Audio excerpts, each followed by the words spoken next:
Um, our purpose of Go Beyond is to take the message each week from Sunday and to unpack it and to try and figure out uh, how does this relate to what I've got going on in my life. And so Mondays are always going to be about better understanding scripture, understanding the context behind the scripture and historically what the people of the time were going through, what the writers were going through, all of this so we can better understand it.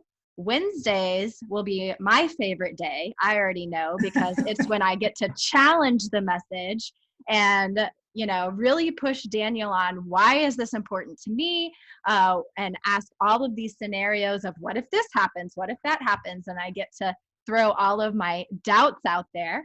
And then Friday is going to be about spiritual practices, and Daniel will teach me and you a spiritual practice and guide us through that. So Daniel, is there anything you want to add to that? No, I'm just real excited. I'm excited for the opportunity. I think this is cool. Obviously, it's a little different in terms of how we're going to interface here, but I'm excited about the three concepts, right? So to sort of unpack the challenge and to develop spiritual practices is really cool. Yeah, and so this week in worship, we were focused on the story of Ruth.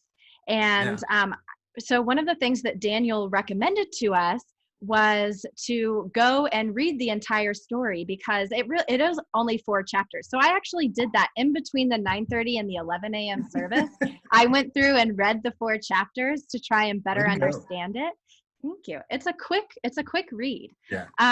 And so the main scripture that we were focusing on, just taking out the one excerpt of Ruth, was Ruth 1 verses 14 through 18, which says, and again they wept together. And I keep wanting to say Oprah. I know it's Orpah. I know. Orpah. Well, that's where Oprah got her name. That's how. Oh, I didn't know that. Yes. They misspelled it. It was supposed to be Orpah, but she got it from this very book. Oh, awesome. And again, they wept together, and Orpah kissed her mother-in-law goodbye, but Ruth clung tightly to Naomi. Look, Naomi said to her, your sister-in-law has gone back to her people and to her gods. You should do the same. But Ruth replied, don't ask me to leave you and turn back. Wherever you go, I will go. Wherever you live, I will live. Your people will be my people, and your God will be my God. Wherever you die, I will die, and there I will be buried. May the Lord punish me severely if I allow anything but death to separate us. When Naomi saw that Ruth was determined to go with her, she said nothing more.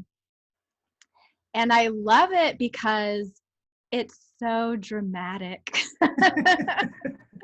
It's like, I will die. It's like straight out of a movie. It's so dramatic. But what I want to better understand is, where is this drama coming from? There's obviously some major significance. Naomi's husband just died. She was now a widow, and Ruth is just hard hitting. I will not leave you. So I want to better understand what's the significance of Naomi's husband dying in the context of that culture. Yeah.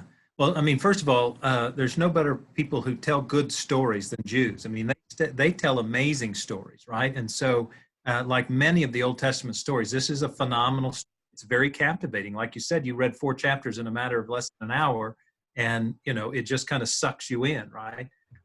They tell phenomenal stories. And so here, part of it's a huge cultural thing, right?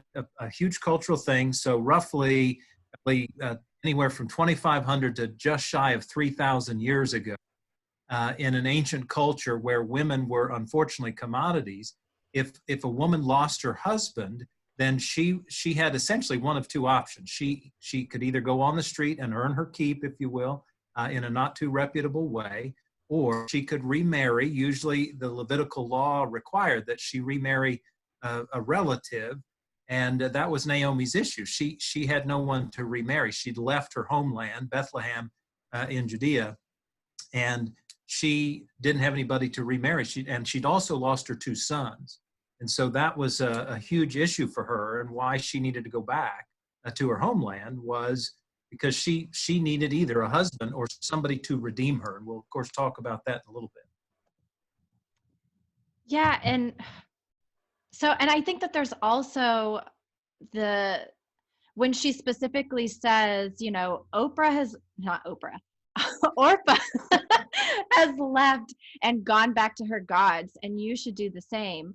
There's also significance in that Ruth was Oh, a man. Moabite and Naomi was an Israelite, and there was conflict there. And you talked about it a little bit on Sunday, but can you go deeper into like what was the deal between the Yeah, Israelites and the Moabites? yeah. Like why is Yeah, that such a big deal? it's bad news, and it is a big deal, and we tend to underplay it, if you will. Uh, so Orpah does what is expected of her.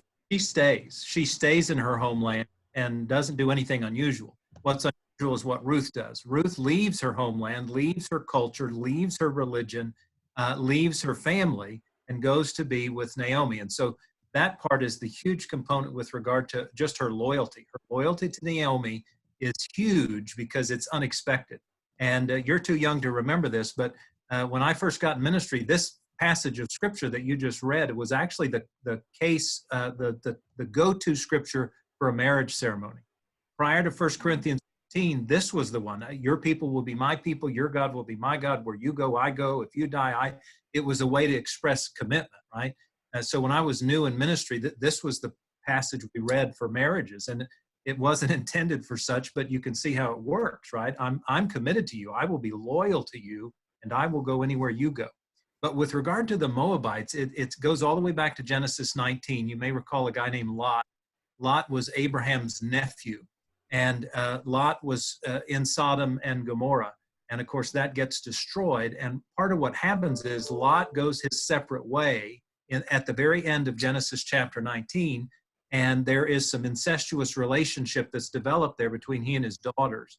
And they go off to what is then referred to as Moab, and which is modern day Jordan, by the way. It's on the other side of the Dead Sea. It's, you know, east of Israel. It's in modern day Jordan. And Israelites just said, man, we don't want anything to do with those folks. If they're going to be incestuous and create abnormal relationships, if you will, we don't want anything to do with the Moabites. And so it starts all the way back, centuries beforehand. And it's why, as I referenced, that the Israelites didn't want any kind of relationship with them. They couldn't go to worship, remember, from the Deuteronomy passage. This is a huge deal. I suppose in the New Testament, the sort of equivalency is the parable of the Good Samaritan, where the Samaritan, who's considered an outcast, actually does a good thing. And so Ruth is the same way. She's an outcast as a Moabite, and she does this phenomenally good thing by going with Naomi when she doesn't have to, not expected, and yet she does. And so it literally gives this powerful image of dedication and commitment. So, yeah. And this is the fun part of the live stream, getting to hear my dogs barking. So that's fantastic. This is real, people. This is happening. That's right. So thank you, Christine. She went and grabbed my dogs for me. So Ruth was very connected to Naomi. And this is just speculating, but why do you think that is? Why do you think that Ruth felt that attachment? So Naomi was her mother-in-law, right? Or her... Yes, mother-in-law, right. She is the mother of Mahlon, who was the husband of Ruth. Okay, so... The reality is they're both widows, and they're both considered sort of second-class citizens because of their widowhood. And then Ruth is also an even worse second-class citizen, if you will, because she's a Moabite. And so they're actually in this together. And I think that's what is the kin is, Ellie, we're both widows. We've got to figure out a way to take care of each other. And Ruth had every right and every expectation to just stay in Moab and let Naomi go her way. But she chooses loyalty and she chooses commitment. I mean, here's how loyal she is. And again, I think we underplay this. She gives up faith, her faith. She's a pagan, has other sort of faith traditions. She gives that up, claims Judaism. She gives up her family. She gives up her homeland, and she gives up her culture. And she abdicates all of that to go be with Naomi. I mean, that's a huge deal. I mean, I don't know if we have any modern day examples of that. And so, this is a parable-like story, right? It's we don't know if Ruth literally existed in history. It's a parable, if you will, and it's a powerful one about redemption and about loyalty. Well, and one of the other questions that I had is, in the service on Sunday, you characterized her as a hero, really like changing everything, the way that she approaches the world completely to help and support her mother-in-law. But I'm wondering, culturally at the time, what did that do to her? Was she seen as a hero at the time, or was she seen as a villain by her people, betraying her own people, wasn't accepted by the Israelites? Like, what? Yeah. The way that we look back on it and see her as this strong, independent, heroic woman ahead of her time, how would Yeah. she have been seen back then? Yeah. I wish I could answer that with greater authority. And a part of the issue is the dating of the letter. First of all, we don't know who wrote it. We don't have a clue who wrote it. But there's sort of two primary thoughts about the dating. Some say it's just pre-Davidic, so it's almost 1,000 years prior to Jesus. And that's why it's placed where it is in the Bible. It's in a very weird place in the Christian Bible because it's between Judges and First Samuel. And so it's kind of between periods. Whereas if you go into the Tanakh, the Hebrew scriptures, it's actually in the writings. And because the Hebrews thought it was probably written post-exile, so almost 500 to 600 years later. And so the dating may have differences with regard to how people interpreted her or understood her heroism. But I mean, I can only say my assumption is people looked at her role as critical to, again, loyalty to humanity and to God, and the power of redemption, the way in which redemption takes shape, both humanely, i.e. Boaz, and religiously, i.e. God to humans. And that concept of redemption is critical to the story. Well, and that leads me to my last question. The term family redeemer. Now, let me. So, when I read through the whole chapter talking about Boaz becoming the family redeemer, and then she had a son, and now her family is redeemed, my feminist senses started tingling.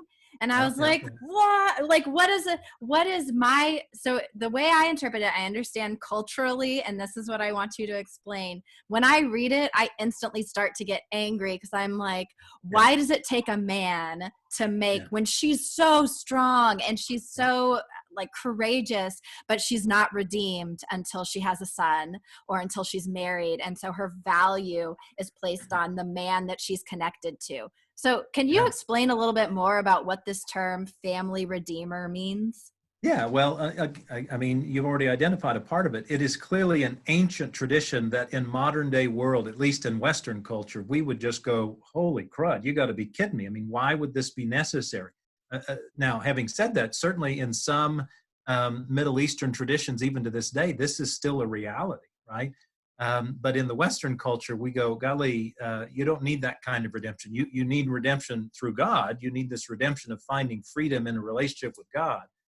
But in the culture of the day, again, some 3,000 to 2,500 to 3,000 years ago, we've got to step back into that and go, this is the way it worked. The way it worked by Levitical marriage was that if you became a widow, according to Hebrew law, you needed a relative of your dead spouse to marry you, because the whole point was for procreation.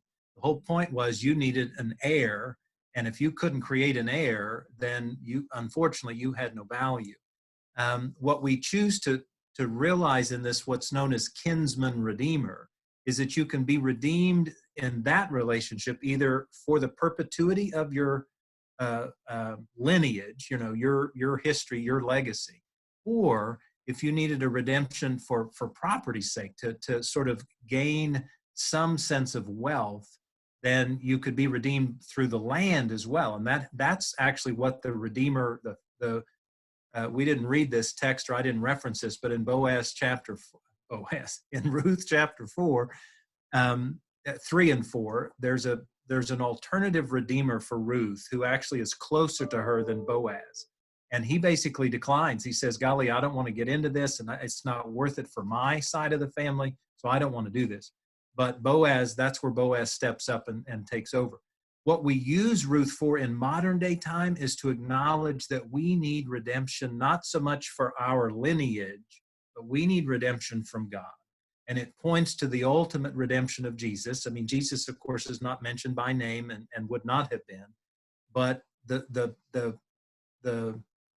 heir of Ruth, Obed, who becomes the grandfather of David, puts Ruth in the lineage of Jesus, and he becomes our redeemer. And so ultimately this story that, again, is anywhere from 2,500 to 3,000 years prior to us, is leading us towards Jesus centuries beforehand, about our need for overcoming our sin and our need for being made one with God. And it's a powerful story. And so that's what I choose to claim. I choose not to look into the sort of ancient understanding of kinsman redeemer, but rather the very rightful, if you will, faith-based understanding of a kinsman redeemer. And Jesus, in our faith tradition, becomes that redeemer. And we do have one question in the comments on the live stream, and this is good to clarify. So the question is, had Ruth already converted? So when Ruth decided to follow Naomi, did she actually convert to Judaism, or did she just leave her faith behind and follow Naomi? My take, and I believe most scholars would say, when she says in Ruth chapter 1, your God will be my God, that's her basically acknowledging that she has converted. Now, if she'd been a man, she'd have had to have been circumcised. And so that would have been a clear indication that she had converted. But again, because women are not circumcised, all we can understand is that she made a commitment at that point, your God will be my God. And so she converts at that. That's my understanding. All right. Well, there's a million more questions that I could ask. It's a really, really fun book to read. It's only 4 chapters. I'm telling y'all, literally, I read it between services. So it took me less than 30 minutes. And it's a really fun and interesting story. Not only is it good to learn from, but it's entertaining. Like, I love those books because it's like Game of Thrones type things going on in the Old Testament. I highly recommend the book of Ruth. In fact, I'm part of the men's Bible study on Friday mornings, and we just got through studying it because it's just one of those books you tend to look past and look over because it's so short. And yet, because it's so short, it's a powerful read. It's a fun read. It is you're right. It's Game of Thrones. I like that analogy because it really is. Yeah. So we're going to go live and go beyond again on Wednesday, and it's going to be a little different. So today was digging into the context, better understanding the history behind what was written. But on Wednesday, I'm going to challenge Daniel and ask all of the big questions that apply to us, more of like, how does this make sense and matter to us today? So I'm really excited about that. And so I hope between now and then you'll read the book of Ruth, and maybe you can jump on and ask some challenging questions too. But Alyssa likes this one on Wednesday too much, I'm afraid. And so I'm a little scared, to be honest with you, but I'm going to answer them to the best I can.